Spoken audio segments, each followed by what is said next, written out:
Bonjour tout le monde, j'espère que vous allez bien. Donc nous allons procéder au premier tirage du jour. Un peu de lumière, non? Ah oui. Alors, le nouvel oracle du Petit Lenormand. Voici comment ça se trouve à l'intérieur. Voici les cartes. On y va. Donc c'est un tirage que je fais pour vous et pas pour moi. Il vous faut vous poser une question, choisir l'une des trois cartes et croiser les doigts pour faire répondre correctement à votre question. Tac.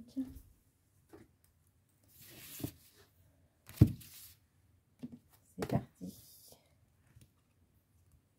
Carte 1, carte 2, carte 3.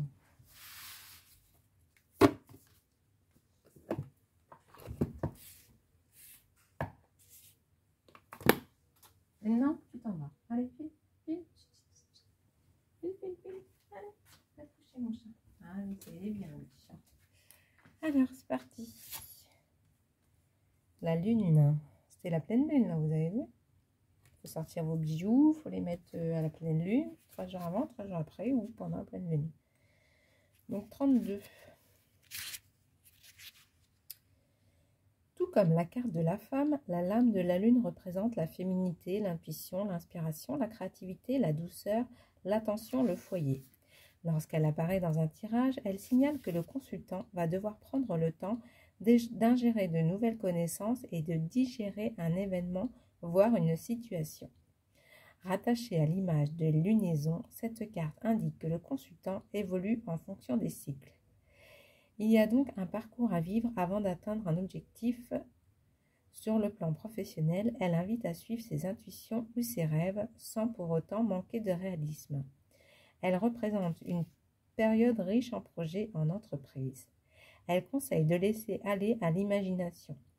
Au négatif, c'est la désillusion, la perte de repères, le brouillard, la perte de confiance en soi.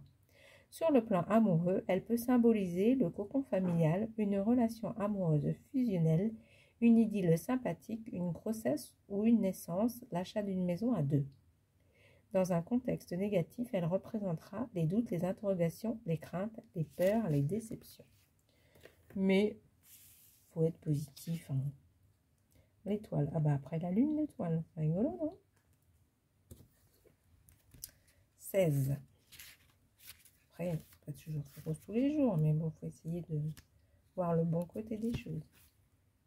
Comme dans bien des oracles ou encore comme dans le tarot de Marseille, cette carte est celle de l'espoir, de la satisfaction, de la foi, de l'intuition et de la clairvoyance. Lorsqu'elle apparaît dans un tirage, elle indique que le consultant est sur la bonne voie. Elle indique que la période est propice aux nouveaux projets, aux opportunités et aux ouvertures.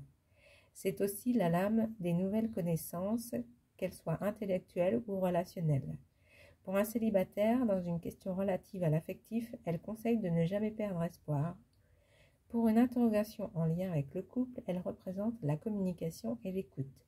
Elle présage des événements positifs à venir. Carte numéro 3. La croix. Alors.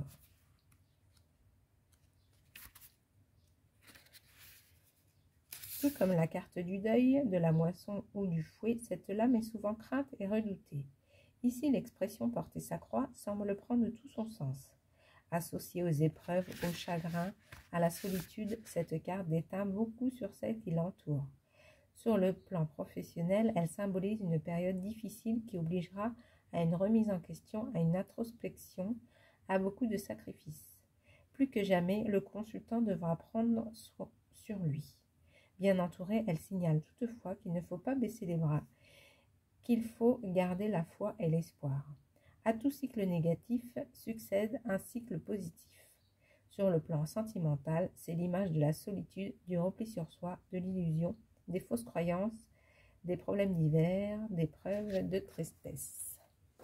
Voilà, c'était le premier tirage. Je vous fais tout plein de gros bisous. Prenez soin de vous. Je vous dis à bientôt. Salut, salut!